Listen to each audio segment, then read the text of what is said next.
जय श्री कृष्ण, जय जलाराम। केम छो बधा? बधा मजामां छो? मारा ब्लॉग जोता बधाय मजामां ज होय छे। आजना नवा ब्लॉगमां आप सौનું स्वागत छे। अत्यारे आपणे जई रह्या छे बाला हनुमानजी मंदिरे। त्यां आपणे सौ साथे मळीने हनुमानजी महाराजना दर्शन करीशुं। पछी त्यांथी जशुं आपणे ચોરવાળી हनुमान मंदिर। ત્યાં પણ ખૂબ સરસ આયોજન કરવામાં આવ્યું છે। આપણે ત્યાંના પણ દર્શન કરીશું અને ત્યાં વર્ષોથી હનુમાન જયંતિ નિમિત્તે 8 થી 10 દિવસ અગાઉ અખંડ રામધૂનનું આયોજન કરવામાં આવે છે, તો આપણે એ પણ નિહાળીશું। ચાલો, જય શ્રી કૃષ્ણ। વિડીયોમાં અંત સુધી બન્યા રહેજો, ખૂબ સરસ વિડીયો છે। મારી ચેનલમાં નવા હોય તો લાઈક કરજો, શેર કરજો, સબસ્ક્રાઈબ ખાસ કરજો, ચેનલને વિઝિટ કરજો। ગીર સોમનાથ જિલ્લાના લગભગ ધાર્મિક સ્થળના વિડીયો મારી ચેનલમાં ઉપલબ્ધ છે। રોજ દર્શન કરવા માટે નવનીત પ્રિયાજીની હવેલીની મંગળા આરતીના દર્શન, સાથે સાથે રામ મંદિરના દર્શન એ પણ રોજ આપને જોવા મળશે। વિડીયોમાં બન્યા રહેજો, સબસ્ક્રાઈબ ખાસ કરજો, અમને સપોર્ટ કરજો। જય શ્રી કૃષ્ણ।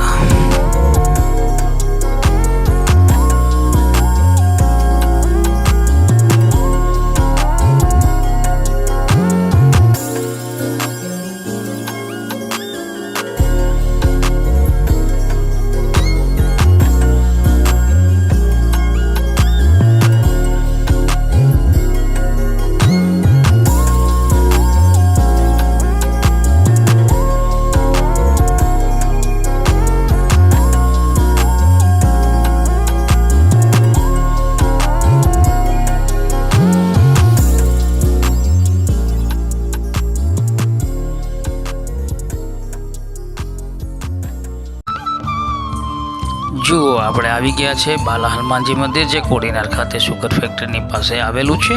ખૂબ સરસ ડેકોરેશન કરવામાં આવ્યું છે। ચાલો આપણે સૌ સાથે મળીને દર્શનનો લાભ લઈએ।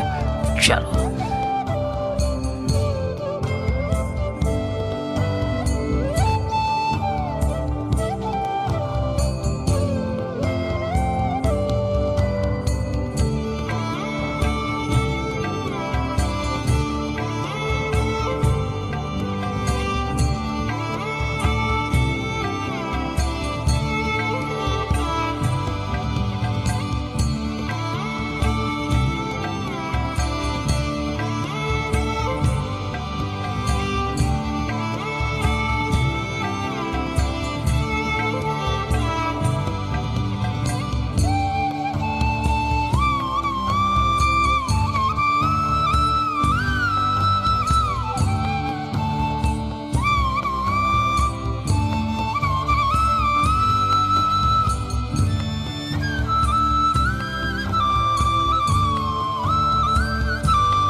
જુઓ, અત્યારે આપણે પહોંચી ગયા છે ચોરવાળી હનુમાનજી મંદિર, જે કોડીનાર બાયપાસ પાસે આવેલું છે।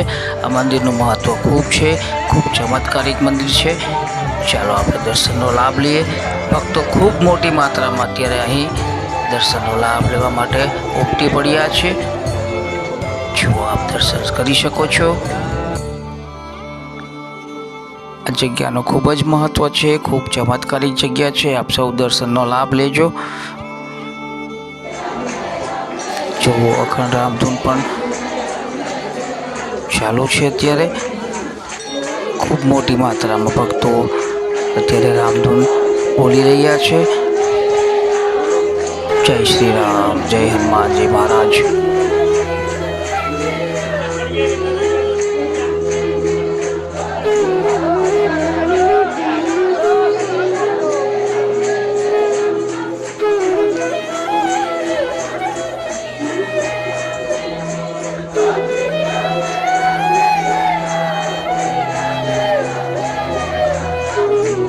વિડીયો બને એટલું વધુમાં વધુ શેર કરજો, જેથી કરીને બધાને દર્શનનો લાભ મળી શકે।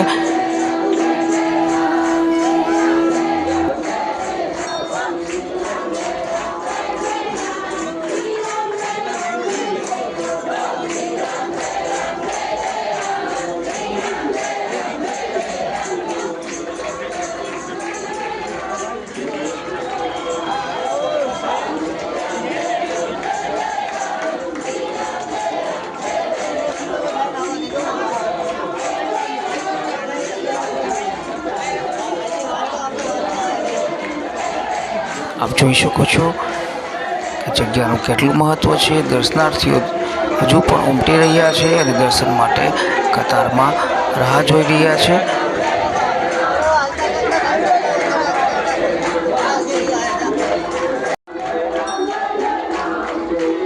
આપ જોઈ શકો છો હજુ પણ ભક્તોની ભીડ ઉમટી રહી છે. મારી ચેનલમાં નવા હોય તો લાઈક કરજો, શેર કરજો, સબસ્ક્રાઈબ ખાસ કરજો. બને એટલો વિડીયો શેર કરજો જેથી કરીને બધાને દર્શનનો લાભ મળી શકે. આ જ ટાઈપના બ્લોગ જોવા માટે સબસ્ક્રાઈબ કરવું જરૂરી છે. સબસ્ક્રાઈબ કરશો આપણે કશું નુકસાન નથી જવાનું. ઉલટાનો ફાયદો એ થશે કે પહેલી નોટિફિકેશન આપને મળશે. ફરી મળીશું નવા બ્લોગ સાથે. જય શ્રી કૃષ્ણ, જય જલારામ.